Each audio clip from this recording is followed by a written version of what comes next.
الحمد لله نحمده ونستعينه ونستغفره ونتوب إليه ونعوذ بالله من شرور أنفسنا ومن سيئات أعمالنا من يهده الله فلا مضل له ومن يضلله فلا هادي له وأشهد أن لا إله إلا الله وحده لا شريك له وَأَشْهَدُ أَنَّ مُحَمَّدًا عَبْدُهُ وَرَسُولُهُ۔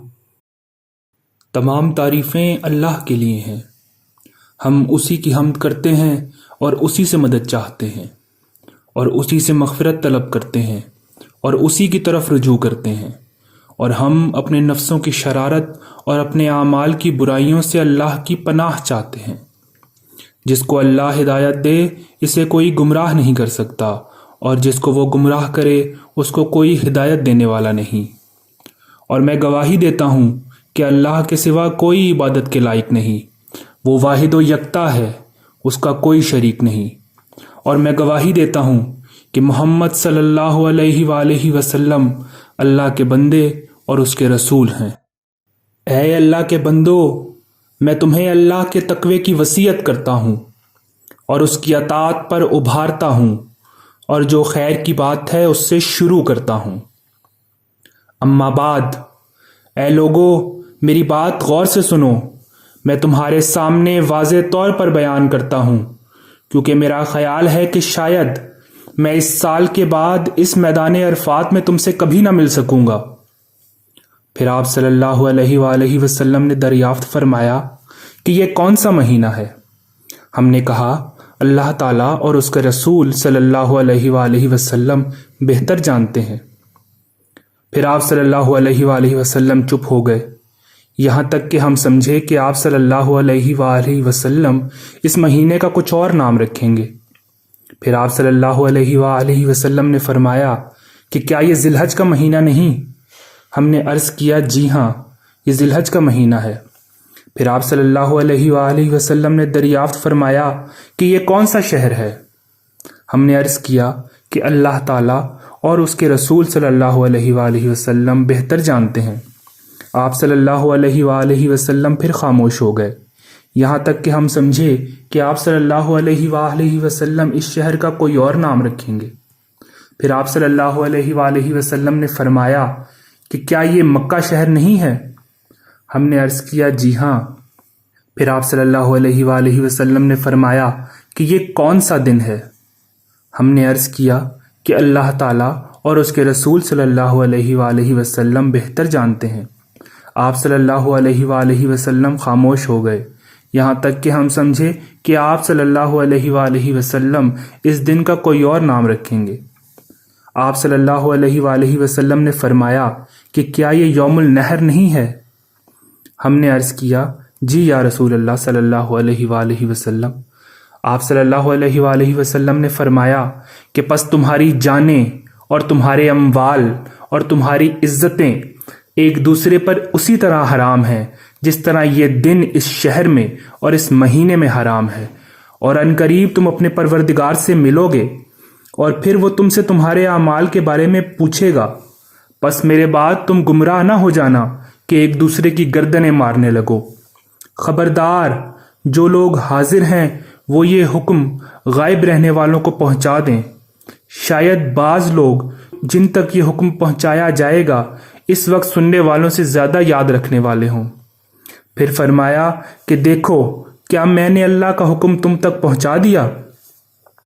پھر آپ صلی اللہ علیہ وآلہ وسلم نے فرمایا کہ لوگو میری حیات بخش باتیں سنو، دیکھو ظلم سے دور رہنا، دیکھو ظلم سے بچتے رہنا، دیکھو کسی پر ظلم نہ کرنا، بے شک کسی مسلمان کا مال حلال نہیں جب تک کہ وہ اپنی مرضی اور خوش دلی سے تمہیں نہ دے۔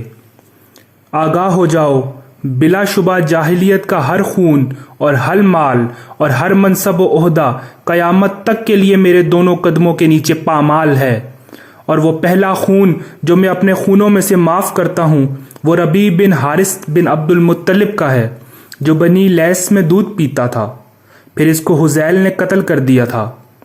آگاہ ہو جاؤ، جاہلیت کے تمام سود ختم کیے جاتے ہیں اور بے شک اللہ تعالیٰ عز و جل نے اس کا فیصلہ فرما دیا ہے۔ سب سے پہلا سود جو ختم کیا جاتا ہے وہ عباس بن عبد المطلب کا سود ہے۔ سود کی رقم کے علاوہ اصل مال تمہارا حق ہے، نہ تم ظلم کرو اور نہ تم پر ظلم کیا جائے گا۔ اے لوگو، بے شک مہینوں کا صدقہ دینا کفر کی زیادتی کا سبب ہے۔ اس سے کافر گمراہ ہوتے رہے ہیں، اور وہ اس حرام مہینے کو کسی سال تو حلال کر لیتے ہیں اور کسی سال اس کو حرام خیال کرتے ہیں، تاکہ اللہ تعالیٰ نے جو مہینے حرام کیے ہیں صرف ان کی گنتی پوری کر لیں۔ اور بلا شبہ زمانہ اب اپنی اصلی حالت پر لوٹ آیا ہے، جیسا کہ وہ اس دن تھا جب اللہ تعالیٰ نے آسمانوں اور زمینوں کو پیدا فرمایا تھا۔ اور یقیناً شمار کے اعتبار سے اللہ کے نزدیک 12 مہینے ہیں، جن میں سے 4 مہینے خاص طور پر قابل احترام ہیں۔ 3 مہینے ذی-قعدہ، ذی الحج اور محرم تو متواتر ہیں، اور رجب کا مہینہ الگ ہے جو جمادی الثانی اور شعبان کے درمیان ہے۔ آگاہ ہو جاؤ، کیا میں نے پہنچا دیا؟ اے اللہ تو گواہ رہ۔ اے لوگو، تم عورتوں کے بارے میں اللہ سے ڈرتے رہو، کیونکہ تم نے ان کو اللہ کی امان سے لیا ہے، اور اللہ تعالیٰ کے ایک کلمہ کے ذریعے تم نے ان کے سطر کو اپنے لیے حلال کیا ہے۔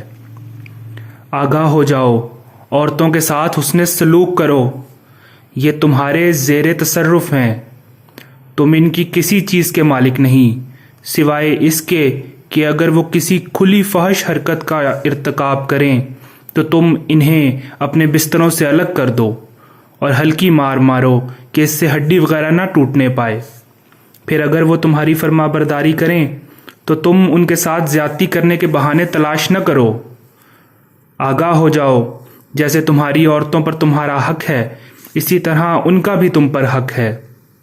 تمہارا ان پر حق یہ ہے کہ وہ ان لوگوں کو تمہارے بستروں کے قریب نہ آنے دیں جنہیں تم پسند نہیں کرتے، اور ایسے لوگوں کو بھی گھروں میں داخل ہونے کی اجازت نہ دیں جنہیں تم اچھا نہیں سمجھتے، اور تم پر ان کا یہ حق ہے کہ ان کے کھانے پینے کی چیزوں پر تم ان سے عمدہ سلوک کرو۔ اور میں تمہارے درمیان ایسی چیز چھوڑے جاتا ہوں کہ اگر تم اسے مضبوطی سے تھامے رہے تو اس کے بعد کبھی گمراہ نہ ہوگے، اور وہ اللہ کی کتاب ہے اور اس کے نبی کا طریقہ ہے۔ اور قیامت کے دن تم سے میرے بارے میں سوال کیا جائے گا تو تم اس وقت کیا کہو گے؟ سب نے عرض کی کہ ہم گواہی دیں گے کہ بے شک آپ صلی اللہ علیہ وآلہ وسلم نے اللہ تعالیٰ کا پیغام پہنچا دیا اور رسالت کا حق ادا کر دیا، اور آپ صلی اللہ علیہ وآلہ وسلم نے امت کی پوری خیر خواہی کی۔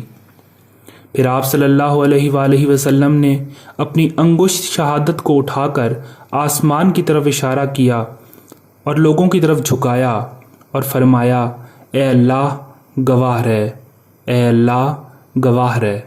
آپ صلی اللہ علیہ وآلہ وسلم نے 3 مرتبہ ایسا فرمایا۔ آگاہ ہو جاؤ، کوئی جنایت کرنے والا شخص اپنے علاوہ کسی پر جنایت نہیں کرتا، یعنی جو شخص کوئی جرم کرتا ہے تو اس کا عذاب اسی کو ہوتا ہے، اور کوئی والد اپنے بیٹے کے جرم پر اور کوئی بیٹا اپنے والد کے جرم پر سزا نہیں پائے گا۔ آگاہ ہو جاؤ، مسلمان کا بھائی ہے، اور کسی مسلمان کے لیے حلال نہیں کہ وہ اپنے بھائی کی کوئی چیز اپنے لیے حلال سمجھے سوائے اس کے جو اس کا بھائی اس کے لیے خود حلال کر دے۔ اے لوگو، بے شک شیطان ہمیشہ کے لیے اس بات سے مایوس ہو چکا ہے کہ تمہارے شہروں میں آخر زمانے میں اس کی پرستش کی جائے، لیکن وہ اس بات سے تم سے خوش ہے کہ جن اعمال کو تم حقیر اور چھوٹا خیال کرتے ہو ان میں اس کی عبادت کی جائے۔ پس تم اپنے دین کے معاملے میں ان برے اعمال سے بچو جن کو تم حقیر اور چھوٹا خیال کرتے ہو، اور بے شک زمانہ جاہلیت کے تمام عہدے اور مناصب سوائے بیت اللہ کی خدمت اور حاجیوں کو پانی پلانے کے ختم کر دیے گئے ہیں، اور قتل عمد میں قصاص ہے، اور جو لاٹھی اور پتھر سے قتل کیا جائے وہ قتل عمد کے مشابہ ہے، اور اس میں 100 اونٹ دیت ہے، پس جس نے زیادتی کی وہ اہل جاہلیت میں سے ہے۔ اے لوگو، بے شک تمہارا رب ایک ہے اور تمہارا باپ ایک ہے، تم سب آدم کی اولاد ہو اور آدم مٹی سے پیدا کیے گئے۔ آگاہ ہو جاؤ، کسی عربی کو اجمی پر اور کسی اجمی کو عربی پر اور کسی سرخ کو کالے پر اور کسی کالے کو سرخ پر کوئی فضیلت نہیں سوائے تقویٰ کے۔ بلا شبہ اللہ کے نزدیک تم میں سے عزت والا وہ ہے جو تم میں سے زیادہ متقی ہے۔ دیکھو کیا میں نے پہنچا دیا؟ صحابہ کرام نے عرض کیا، جی یا رسول اللہ صلی اللہ علیہ وآلہ وسلم۔ آپ صلی اللہ علیہ وآلہ وسلم نے فرمایا کہ جو حاضر ہے اسے چاہیے کہ وہ غائب تک میری بات پہنچا دے۔ اور بلا شبہ اللہ تعالیٰ نے ہر وارث کے لیے ترکے میں اس کا حصہ تقسیم کر دیا ہے، بس اب کسی وارث کے لیے وصیت کرنا درست نہیں، اور بچے کو اس کا حق ملے گا جس کے نکاح یا ملک میں اس کی ماں ہو، اور زنا کرنے والے کے لیے پتھر ہیں۔ جو شخص اپنے باپ کے سوا کسی اور کا بیٹا بنے یا اپنے مالک کے سوا کسی دوسرے کا غلام بنے تو اس پر اللہ تعالیٰ، فرشتوں اور سب لوگوں کی لعنت ہے، نہ اس کا نفل قبول ہوگا نہ فرض۔ اے قریش کے لوگوں، ایسا نہ ہو کہ تم اپنی گردنوں پر دنیا لادے آؤ جبکہ دوسرے لوگ آخرت لیے آ رہے ہوں۔ میں اللہ کے ہاں تمہارے کچھ کام نہیں آ سکوں گا۔ بلا شبہ صدقہ نہ میرے لیے حلال ہے اور نہ میرے اہل بیت کے لیے۔ اور آپ صلی اللہ علیہ وآلہ وسلم نے اپنی اونٹنی کی گردن کے قریب سے اون لی اور فرمایا، نہیں، خدا کی قسم اس کے برابر بھی جائز نہیں۔ کوئی عورت اپنے شوہر کی اجازت کے بغیر اس کے مال میں سے خرچ نہ کرے۔ عرض کیا گیا، یا رسول اللہ صلی اللہ علیہ وآلہ وسلم، اور کھانا بھی نہیں؟ آپ صلی اللہ علیہ وآلہ وسلم نے ارشاد فرمایا کہ کھانا تو ہمارے سب مالوں سے افضل ہے، یعنی اس کی حفاظت تو اور بھی ضروری ہے، اور فرمایا کہ مانگی ہوئی چیز اور منہا یعنی دودھ پینے کے لیے دیا جانے والا جانور واپس کیا جائے اور قرض ادا کیا جائے، اور ضامن اس چیز کا ذمہ دار ہے جس کی اس نے ضمانت دی ہے۔ آگاہ ہو جاؤ، میں حوض کوثر پر تم سے پہلے جاؤں گا اور دوسری امتوں پر تمہاری کثرت کی وجہ سے تم پر فخر کروں گا، پس تم اپنی برائیوں کی وجہ سے مجھے شرمندہ نہ کرنا۔ آگاہ ہو جاؤ، بعض لوگوں کو میں شفاعت کر کے چھڑوا لاؤں گا اور بعض لوگ مجھ سے چھڑوا لیے جائیں گے، یعنی ان کو عذاب کے فرشتے مجھ سے چھڑوا کر لے جائیں گے۔ پھر میں کہوں گا، اے میرے رب، یہ تو میرے اصحاب ہیں۔ اللہ تعالیٰ فرمائے گا کہ آپ صلی اللہ علیہ وآلہ وسلم کے بعد ان لوگوں نے جو بدعتیں پیدا کی تھیں وہ آپ نہیں جانتے۔ آگاہ ہو جاؤ، اللہ نے فرض بھی مقرر فرما دیے ہیں، سنت اور طریقے بھی بتا دیے ہیں، حدیں بھی مقرر فرما دی ہیں، حلال کا حلال ہونا اور حرام کا حرام ہونا بھی واضح فرما دیا ہے، اور دین کو نہایت وضاحت کے ساتھ کامل فرما دیا ہے، اور آسان، وسیع اور کشادہ بنا دیا ہے، اور اس میں کسی قسم کی تنگی نہیں رکھی۔ آگاہ ہو جاؤ، بلا شبہ وہ ایماندار نہیں جو امانت دار نہیں، اور اس کا کوئی دین نہیں جو عہد کا پابند نہ ہو، اور جو کوئی اللہ کے احکام اور ذمہ کو توڑے گا اللہ تعالیٰ اس سے جواب طلبی کرے گا، اور جو کوئی میرے ذمہ کو توڑے گا تو میں خود اس سے لڑوں گا، پس جس کے مقابلے پر میں آ جاؤں تو میں ہی اس پر غالب رہوں گا، اور جس نے میرا ذمہ توڑا تو وہ میری شفاعت سے محروم رہے گا اور وہ میرے حوض کوثر پر بھی نہیں آ سکے گا۔ بس جس کے پاس کوئی امانت ہو اس کو چاہیے کہ وہ امانت رکھوانے والے کو دے دے۔ اللہ تعالیٰ اس بندے کو خوش و خرم رکھے جس نے میری بات کو سن کر محفوظ رکھا، پھر اس شخص کو پہنچایا جس نے اس بات کو نہیں سنا، کیونکہ بہت سے حامل فقہ ایسے ہیں جن کو خود کوئی سمجھ حاصل نہیں، اور بہت سے حامل فقہ ایسے ہیں جو اپنے سے زیادہ سمجھدار تک بات پہنچا سکتے ہیں۔ 3 باتیں ایسی ہیں جن پر مومن کے دل میں کوئی کھوٹ و کینہ نہیں۔ 1، اللہ تعالیٰ کے لیے عمل میں اخلاص پیدا کرنا، 2، اولو الامر کی نصیحت کرنا، اور 3، جماعت کو لازم پکڑنا۔ بے شک لوگوں کی دعائیں اس کے پیچھے ہوں گی، اور جس کے پیش نظر آخرت ہوگی اللہ تعالیٰ اس کے شملے کو جمع کر دے گا، اور اس کے دل کو غنی کر دے گا، اور دنیا اس کے پاس ذلیل ہو کر آئے گی، اور جس کے پیش نظر دنیا ہو اللہ تعالیٰ اس کے معاملے کو انتشار کی نظر کر دے گا، اور اس کو اس کی زندگی ہی میں اس کی تنگدستی دکھا دے گا، اور اس کو دنیا میں اسی قدر ملے گا جتنا اس کے مقدر میں لکھ دیا گیا ہے۔ آگاہ ہو جاؤ، بے شک عمرہ حج میں داخل ہو گیا۔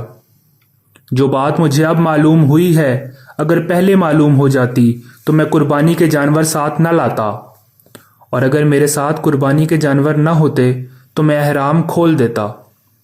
پس جس کے پاس قربانی کے جانور نہیں ہیں وہ احرام کھول دے۔ پھر سراقہ بن مالک نے کھڑے ہو کر عرض کیا، یا رسول اللہ صلی اللہ علیہ وآلہ وسلم، کیا یہ اس سال کے لیے ہے یا ہمیشہ کے لیے؟ آپ صلی اللہ علیہ وآلہ وسلم نے فرمایا، نہیں، یہ ہمیشہ کے لیے ہے۔ لوگو، میرے پاس ابھی ابھی جبرائیل آئے، انہوں نے میرے رب کی طرف سے مجھے سلام پہنچایا اور کہا کہ اللہ تعالیٰ نے اہل عرفات اور اہل مشعر الحرام کی مغفرت فرما دی، اور وہ ان کی آپس کی خطاؤں کا ضامن بن گیا ہے۔